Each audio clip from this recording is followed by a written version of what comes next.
आरती ने दीपा की बात तो मान ली और अब दोनों में समझदारी का तुंत जुड़ता जा रहा था। रिश्ते तब बनते हैं जब उनको संभाल कर रखा जाता है। आरती ने दीपा को समझाया तो एक बार भी दीपा को समझ नहीं आया कि दीदी किस बारे में बात कर रही हैं। रवि को गए हुए अभी एक सप्ताह ही तो हुआ है। आ जाएगा जब उसका गुस्सा उतर जाएगा। और माजी तो उससे रूठ कर नहीं गई हैं। इससे पहले भी तो माजी 2-3 दिन के लिए अपनी बेटी के घर चली जाती थी। बस कुछ दिन को मन बहलाने ही तो गई है। देखती हूँ उनकी लाडली बेटी कब तक अपनी माँ को अपने घर रखती है। 2-3 दिन में सबकी अकल ठिकाने आ जाएगी। हुँ, सोचकर दीपा ने टीवी ऑन कर लिया, पर मन में बार बार आरती की बातें घूम रही थी कि इस बार माजी को दीपा के व्यवहार से बहुत तकलीफ हुई है। वो अब कभी दीपा के पास नहीं जाना चाहेंगी। ना आए मेरी बला से, दीपा ने सोचा। फिर अपने लिए एक कप चाय बनाकर बालकनी में चली आई। बाहर पार्क की तरफ देखते देखते वो जैसे अपनी गलती का मूल्यांकन करने बैठ गई। शादी के बाद जब वो रवि के साथ कुछ दिन ससुराल में रहकर मुंबई आई थी, तब ये छोटा सा फ्लैट और ये बालकनी उसे किसी स्वर्ग से कम नहीं लगता था। उसका ससुराल उत्तर प्रदेश के एक गांव समरपुर में था और मायका सीतापुर में। पहली बार बड़े शहर में आकर वो अपने आप को बहुत भाग्यशाली समझ रही थी।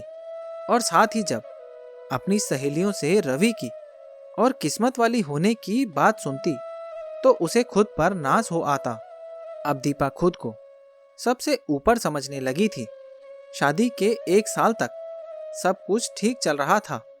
रवि सुबह 9 बजे ऑफिस निकल जाता और फिर शाम को 6 बजे तक दीपा के मन में जो आए वो करती। कभी सहेलियों से बतियाती, कभी फेसबुक पर अपनी फोटो डालकर सबसे तारीफों के कमेंट सुनकर खुश होती, कभी पास के मॉल में जाकर कुछ शॉपिंग कराती। इतनी आज़ाद तो वो मायके में भी नहीं थी। शाम को रवि के आने से पहले सज धज कर तैयार हो जाती। दिन भर की थकामान रवि अपनी नई नवेली पत्नी का खिला खिला चेहरा देखकर खुश हो जाता। अक्सर रात के खाने के बाद दोनों हाथों में हाथ डाले दूर तक निकल जाते। शनिवार रविवार को रवि की छुट्टी होती तो पास में रहने वाली रवि की बड़ी बहन यानी दीपा की ननद के घर हो आते तो कभी मूवी का प्रोग्राम बन जाता। कुल मिलाकर दीपा खुशनुमा जिंदगी जी रही थी। पर अचानक एक दिन दीपा के सारे सपने चकनाचूर हो गए जब गांव से खबर आई कि उसके ससुर यानी रवि के पिता का अचानक हार्ट अटैक की वजह से निधन हो गया। आनन फानन में दीपा, रवि और उसकी ननद आरती और उसके पति विकास दोनों बच्चों के साथ गांव को रवाना हुए। किसी तरह बाबूजी के अंतिम दर्शन हो पाए। बाबूजी के यूं आकस्मिक निधन से माजी बिल्कुल टूट गई थी। दुख तो रवि और आरती को भी था, पर पति के एकदम साथ छोड़ जाने का दुख कितना दर्दनाक होता है ये माजी से बेहतर कौन जानता था। इस उम्र में जब जीवन साथी की सबसे ज्यादा जरूरत होती है, तब बाबूजी माँ को छोड़कर चले गए थे। मितभाषी और सरल स्वभाव की माँ को रवि और आरती ने बचपन से बाबूजी की परछाई की तरह ही साथ रहते देखा था। अपना सुख दुख सिर्फ पति से बांटने वाली माँ अब बिल्कुल मौन हो गई थी। 13वीं के बाद जब सब वापस जाने की सोच रहे थे, तो उस रात माजी के सोने के बाद रवि और आरती ने निश्चय किया कि अब गांव में माँ को अकेले छोड़ना ठीक नहीं होगा। अतः वो रवि के साथ जाएंगी और अब वहीं रहेंगी। आरती इस बात से आश्वस्त हुई कि अब उसका माँ से मिलने का जब भी मन करेगा वो उनसे भाई के घर जाकर मिल लिया करेंगी। सब अपनी अपनी बात रख रहे थे। इधर दीपा का मन एकदम बुझ गया था। उसे बखूबी पता था कि अब वो मुंबई में पहले की तरह नहीं रह पाएगी। भला सास के रहते बहू कैसे आजाद रह सकती है। परंतु दीपा ने अपने मन की बात किसी पर जाहिर नहीं होने दी और सास को साथ ले जाने की तैयारी में जुट गई। वैसे भी रवि रिश्ते निभाने में माहिर था। उसके लिए रिश्ते से बढ़कर कुछ नहीं था। माँ जी को लेकर जब वो लोग मुंबई पहुंचे तो उस रात सब रवि और दीपा के घर रुक गए। उनकी ननद आरती ने खाना बनाया। सब माँ को किसी तरह बहलाने की कोशिश कर रहे थे। इधर दीपा ये सोचकर परेशान थी कि अब खुलकर नहीं रह पाएगी। कदाचित दीपा को अभी व्यक्तिगत स्वार्थ के आगे कुछ सूझ नहीं रहा था। 2 दिन दीपा के घर रहकर आरती और विकास जब बच्चों के साथ चले गए तो घर एकदम खाली खाली लगने लगा। इससे पहले भी दीपा ज्यादा दिन तक अपनी सास के साथ नहीं रही थी, सो उसे उनके स्वभाव और रुचि के बारे में कुछ नहीं पता था और ना ही उसे सास की जिंदगी में कोई रुचि थी। उसे सिर्फ अपनी खुशी से मतलब था। दीपा के इस तरह सोचने और व्यवहार करने का एक कारण ये भी था कि उसकी माँ ने अपनी सास से बहुत दुख उठाए थे। जब दादी माँ को सताती और दीपा अपनी माँ को चुपचाप रोते और सहते हुए देखती, तभी से उसके मन में ये सब बात बैठ चुकी थी कि सास अच्छी नहीं होती। दीपा ने सोच लिया था कि वो कम से कम अपनी सास को खुद पर हावी नहीं होने देगी। इसीलिए पहले दिन से ही सास के साथ दुर्व्यवहार करना, पलटकर जवाब देना और उनसे एक दूरी बनाकर रखना शुरू कर दिया ताकि माँ जी अपनी हद में रहे और दीपा अपने मन की कर सके। शुरू में तो रवि को पता नहीं चला, पर कुछ ही दिनों में वो नोटिस करने लगा था कि दीपा माँ के पास ज्यादा देर तक नहीं बैठती है और बस अपने काम से काम रखती है। पहले उसने इशारों से, फिर बोलकर दीपा को समझाने की कोशिश की, फिर डायरेक्ट कहने लगा कि उसे थोड़ा वक्त माँ के साथ भी बिताना चाहिए। बाबूजी के जाने के बाद वो कितनी अकेली हो गई है, पर दीपा सुनकर अनसुना कर देती।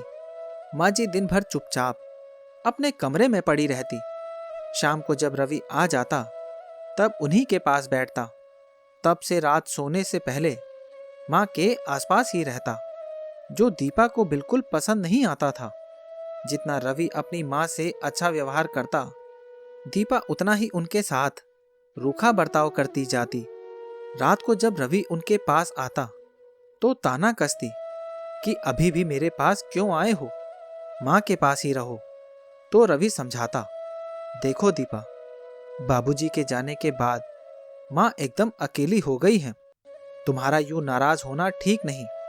तो दीपा खींच कर कहती कि अगर मैं जानती कि तुम बदल जाओगे तो मैं तुमसे शादी ही नहीं करती। तुम्हें तो सिर्फ अपनी माँ से मतलब है, तुम्हारे लिए मैं तो कुछ हूं ही नहीं। रवि को समझ नहीं आता कि वो दीपा को कैसे समझाए। उस दिन आरती भी आई हुई थी। माँ जी उसके और बच्चों के आने से बहुत खुश थी। तभी आरती ने उससे कहा, मैं थोड़ी देर में चली जाऊंगी दीपा, पीछे से माँ एकदम अकेली पड़ जाएंगी। तुम थोड़ा इनसे बातचीत करते रहो और थोड़ा माँ का ख्याल रखा करो। बस इतने दिनों से खुद को रोकते रोकते दीपा फट पड़ी, बाबूजी के बाद ये सब नाटक चल रहा है, मेरी तो जिंदगी बर्बाद हो गई। रवि भी दिन भर माँ माँ की रट लगाए रहते हैं। ऐसा लगता है जैसे माँ जी नहीं बल्कि मैं विधवा हुई हूँ। आप दोनों को मुझसे इतनी शिकायत है तो माँ जी को ले जाइए अपने साथ। बस इस बात ने आग में घी डालने का काम कर दिया और आरती माँ जी को ले जाने लगी तो साथ में रवि भी चल दिया। उसके जाने के 2-3 दिन तक तो दीपा तनी रही, पर अब धीरे धीरे उसे अपनी गलती का एहसास हो रहा था। उसने 2-1 बार फोन भी किया, पर रवि ने ना उसके फोन का जवाब दिया और ना ही उसे पलटकर फोन किया। रात भर दीपा सोचती रही, कुछ तो परिस्थितियों का और बहुत हद तक अपनी गलती नजर आई। अगले दिन वो निश्चय के साथ उठी और दीदी के घर निकल पड़ी। वहां जाकर सबसे पहले माँ जी से माफी मांगी और फिर आरती और रवि से माफी मांगकर उन्हें मनाकर घर ले आई। दीपा के सरल हृदय और सच्चे ससुराल वाले लोगों ने बड़े प्यार से उसे अपनाया था। अब दीपा की बारी थी इस परिवार को अपनाने की। अब दीपा समझ चुकी थी, कोई जरूरी नहीं कि उसकी माँ को ससुराल अच्छी नहीं मिली, तो उस अनुभव को अपने जीवन में उतार कर अपना जीवन भी खराब कर ले। माँ जी को घर लाकर दीपा को बहुत अच्छा लग रहा था। माँ जी ने उसे प्यार से दुलारते हुए कहा, बहुत अच्छा किया बेटा जो तुम मुझे अपने घर ले आई। वहां बेटी दामाद के घर में कब तक पड़ी रहती। एक संकोच, एक लिहाज तो होता ही है।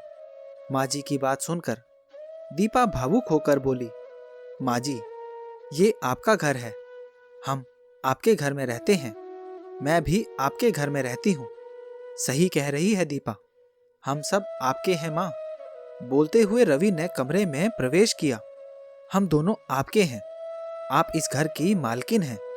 मीठे स्वर में रवि और दीपा बोले तो माँ को दोनों पर बड़ा प्यार आया।